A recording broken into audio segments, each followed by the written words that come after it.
The host had barely finished introducing the segment when it happened. One moment the studio was running like a normal political panel, voices overlapping, opinions flying, the usual controlled chaos of live television. And then Jasmine Crockett said something that made every single person in that room go completely quiet. The host stopped talking. The other panelists stopped moving. Eric Trump, sitting right across from her, looked like someone had just pulled the floor out from under him. Cameras kept rolling. The silence stretched. And in that silence, something shifted. Something that would be replayed, screenshot, and shared millions of times before the night was over. You're about to see exactly what happened, word for word, moment by moment, and why this is being called one of the most stunning live television moments in recent political memory. If you're not subscribed yet, hit that button right now and like this video, because this is exactly what this channel exists for.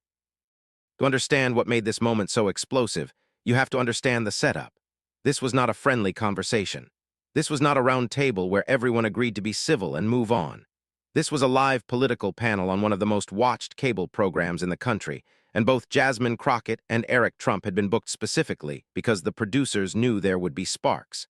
These are two people who represent very different worlds in American politics right now. Eric Trump is the son of a former and current political force, someone who has grown up inside wealth and power and who has spent years becoming a vocal and aggressive political surrogate for his father's movement. He knows how to perform for the camera. He knows how to deliver a line. He knows how to take up space in a room and make his presence felt.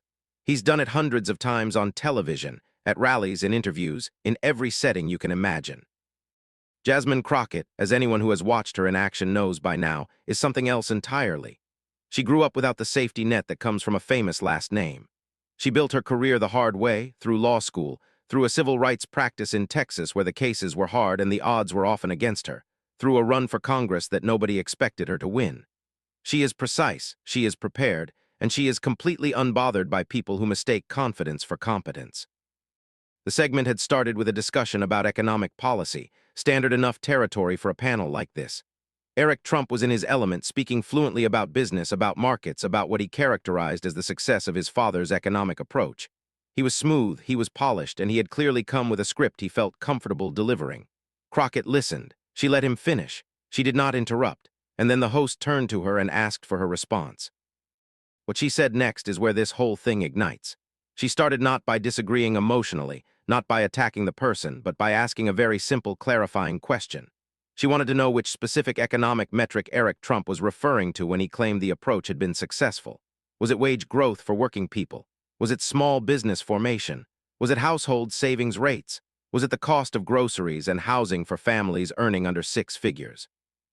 Because she said the answer to whether the policy worked depends entirely on whose life you're measuring it against. Eric Trump smiled the smile of someone who thinks they're about to have an easy exchange. He started to answer in broad terms. Growth, investment, markets, the kind of answer that sounds comprehensive until you ask it to be specific. Crockett nodded slowly. And then she got specific for him. She cited real numbers, not vague references, not talking points. Actual data points with sources attached, delivered from memory with the ease of someone who had read these figures so many times, they were simply part of how she understood the world. She talked about what had happened to median household purchasing power during the period Eric Trump was describing as successful. She talked about the gap between stock market performance and the actual financial experience of working and middle-class families. She talked about the cost of housing as a percentage of income and where that number had gone over the past several years. She was not reading from notes. She was not glancing at a teleprompter.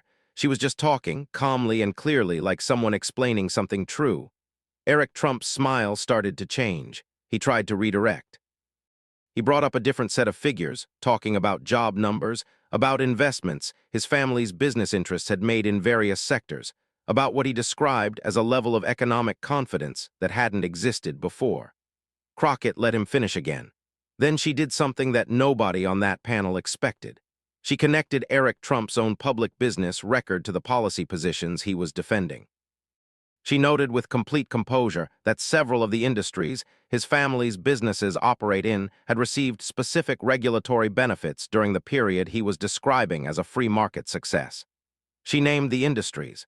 She referenced the regulatory changes.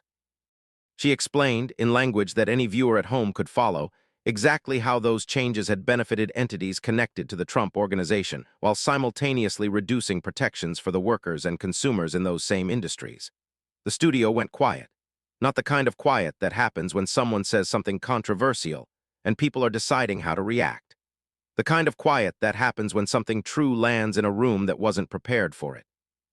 Eric Trump's expression shifted through several things in rapid succession.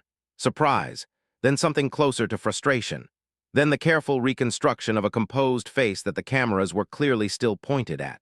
He started to respond. He questioned whether Crockett's framing was fair. He suggested the regulatory changes she was referencing had broader benefits that she was choosing to ignore. He said the characterization of his family's business interests was, and he used this word carefully, misleading. Crockett looked at him with an expression that was almost kind. Almost. She said she understood he might see it differently, and that was his right. But she asked him to point to a single specific detail she had given that was factually incorrect. Not the framing, not the interpretation, the facts themselves. If any number she had cited was wrong, she said, she was prepared to correct it on the spot. The host, sensing the moment, stayed quiet. The other panelists stayed quiet. Everyone in the studio seemed to understand that what was being asked was a simple thing with a very revealing answer.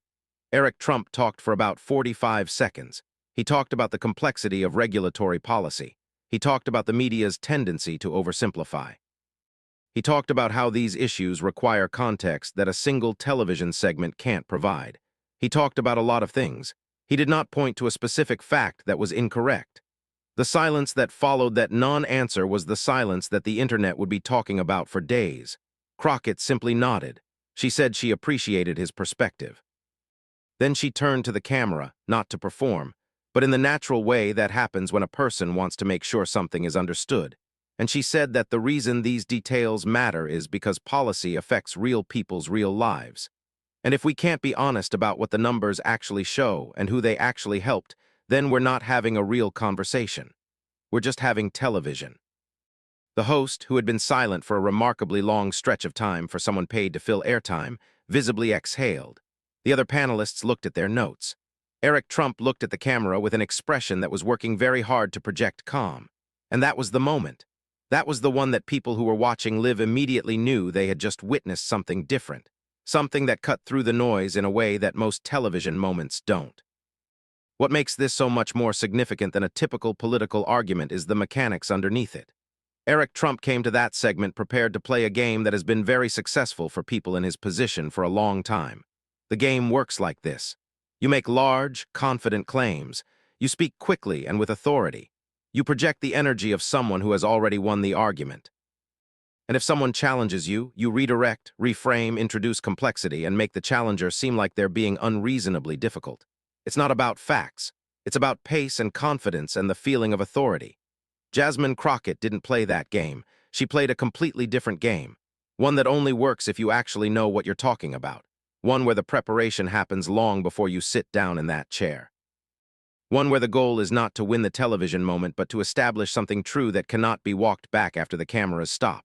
She chose facts over performance. And because the facts were real, and because she delivered them with complete composure, the performance on the other side of the table had nowhere to go. It just sat there, looking expensive and hollow. That contrast is what people responded to so powerfully, because everyone has seen the performance. Everyone has sat through the confident claims and the smooth redirects and the authoritative tone that substitutes for substance. And most of the time, nobody stops it.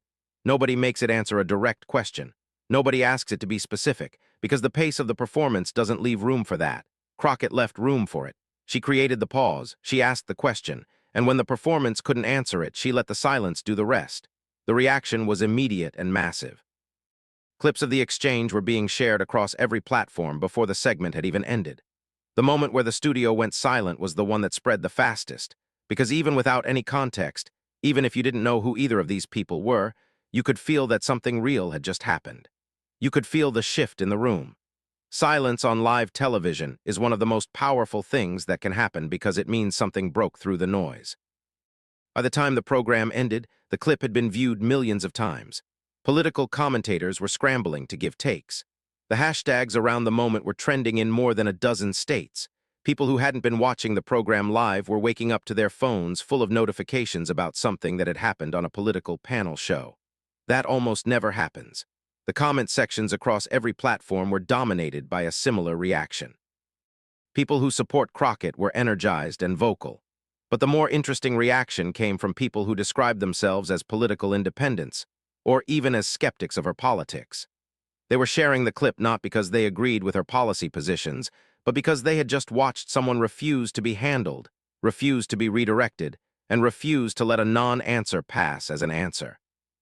And that, regardless of what side of the aisle you sit on, is something people recognize and respond to. Eric Trump posted on social media later that evening. The post suggested the exchange had been taken out of context by a biased media environment. It did not address any of the specific facts Crockett had cited. It got significant engagement, as his posts typically do, but even in the replies, the conversation kept returning to the same question. Which fact was wrong? Nobody answered that question, because no one could point to one. Several media analysts who track political television wrote detailed pieces about the segment in the hours and days that followed. The consensus across pieces from writers with very different political sympathies was remarkably consistent. Crockett had come prepared. Trump had come to perform. Preparation won.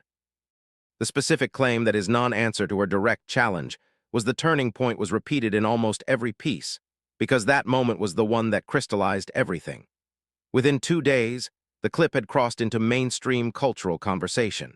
It was being referenced in contexts far beyond political media, in entertainment commentary, in business discussions, in conversations about what competence looks like versus what confidence looks like.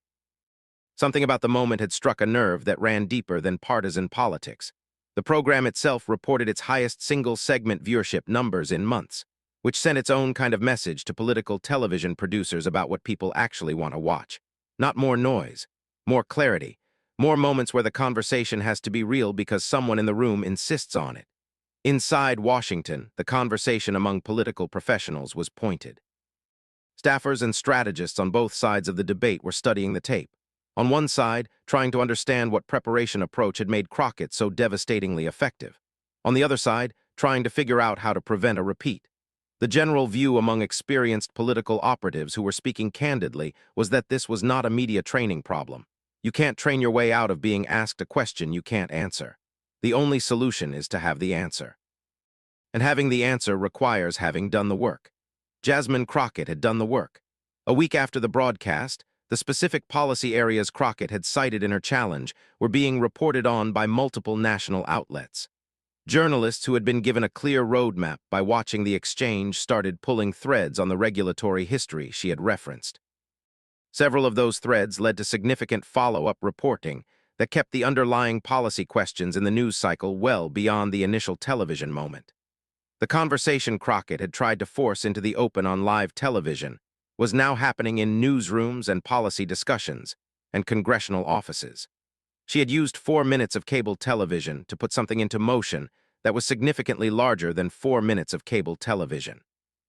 That is what preparation in service of truth can do. That is why millions of people watched and rewatched that silence.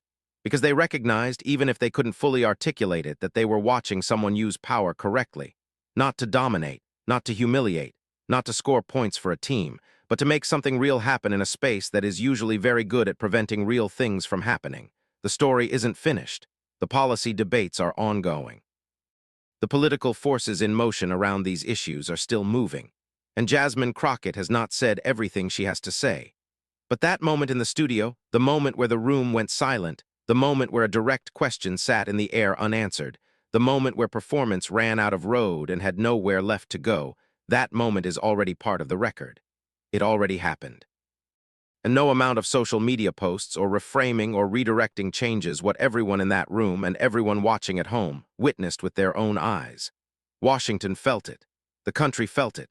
And the people who need to be paying attention are definitely paying attention. If this video gave you something real today, take 1 second and hit that like button right now. It genuinely helps more people find this content, and that matters. And if you haven't subscribed yet, do it now and turn on the bell notification so you don't miss a single moment as this story keeps developing. The next chapter is already being written, and this channel will be right here when it drops. Don't miss it.